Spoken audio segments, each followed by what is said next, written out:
Welcome to Do Small Business Like a Big Boss, where we explore the real stories, hard-earned lessons, and game-changing strategies of entrepreneurs who've moved beyond the side hustle and built businesses that scale with confidence. This show is proudly sponsored by Project Icon. I'm your host, Aisha Jorge Massengill, your small business legal guide. Let's dive in. You know what I remember most about growing up in the Bronx? It wasn't just the hustle.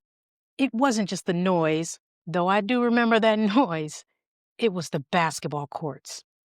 My brother and I would travel from court to court until the streetlights came on, a sure sign that it was time to head home. But there was this moment every single time when someone would step up to the court and say, "Yo, who got next?"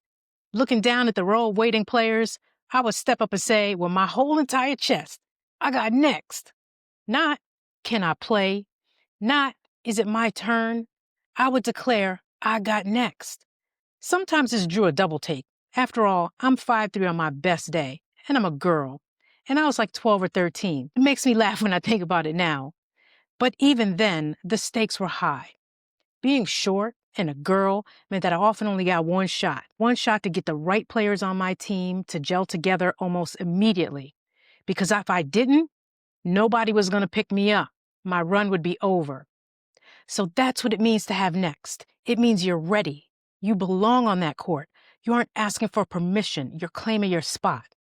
And let me tell you something. That's exactly the mentality you need if you're going to build a real business. Welcome to Do Small Business Like a Big Boss. I am Aisha Jorge Massengill, your small business legal guide and the founder and principal attorney at Sedgwick Andrews Legal Consulting. Now, before you think this is just another podcast where someone with a law degree talks at you for 45 minutes about LLC formation, trademarks, contracts, compliance, etc., let me stop you right there. Yeah, I'm a lawyer, BC and law educated, former big corporate in-house lawyer with almost 30 years in the game.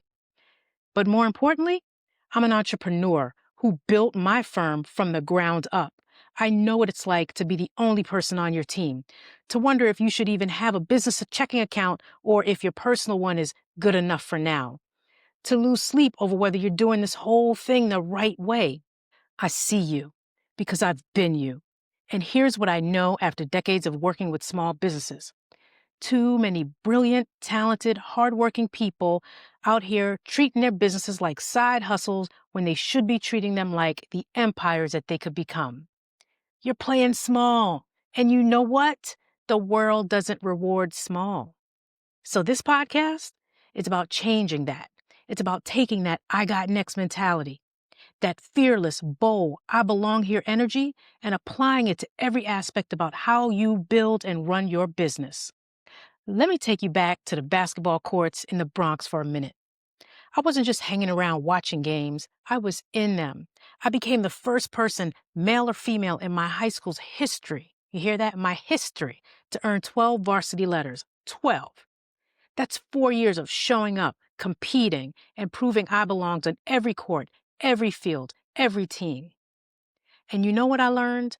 Talent gets you in the door, but your mentality keeps you in the game.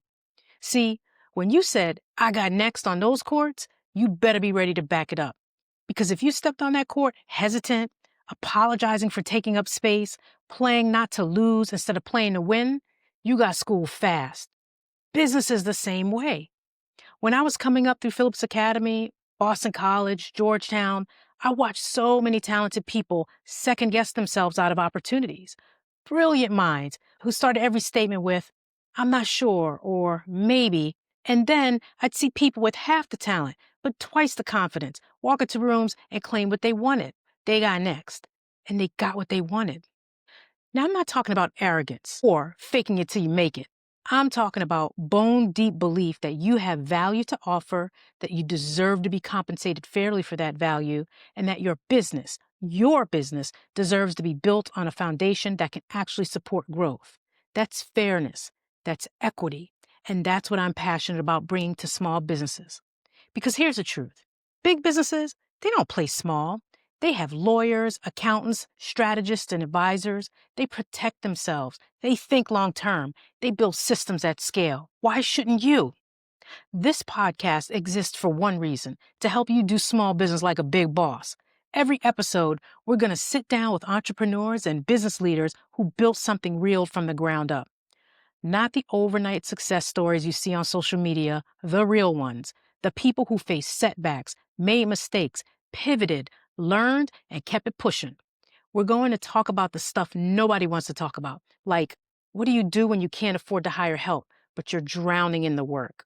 How do you transition from freelancer to business owner without losing clients? When do you actually need that lawyer, and when are you just procrastinating by doing more research? We're going to uncover the challenges, the victories, and the lessons that only come from being in the arena.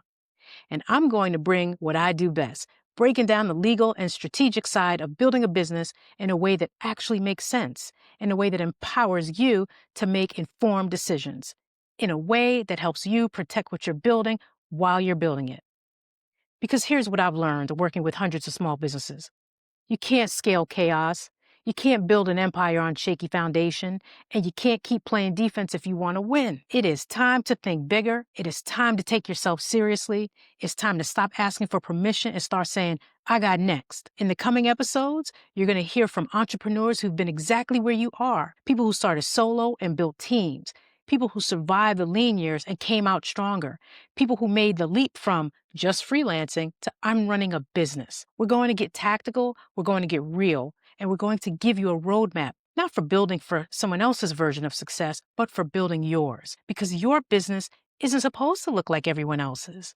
But the principles of building smart, scaling with confidence, and creating something that lasts, those are universal. And those are exactly what we're going to explore together. So here's my challenge to you today, before we even get to the next episode. Stop treating your business like a side project. Stop apologizing for charging what you're worth. Stop waiting for someone to give you permission to think big. You're already in the game. You already took the risk. You already put yourself out there. Now it's time to play like you belong, because you do. I am Aisha Jorge Massengill, and this is Do Small Business Like a Big Boss. You've got next. Let's make it count. New episodes drop every week. Subscribe, follow, and if today's message hit home, share it with another boss who needs to hear it. And if you need legal guidance or strategic support as you build your business, you can find me at Sedgwick Andrews Legal Consulting. We're here to help you protect what you're building and to scale with confidence. Until next time, think big, act bigger, and remember the boss that you are, because you got next.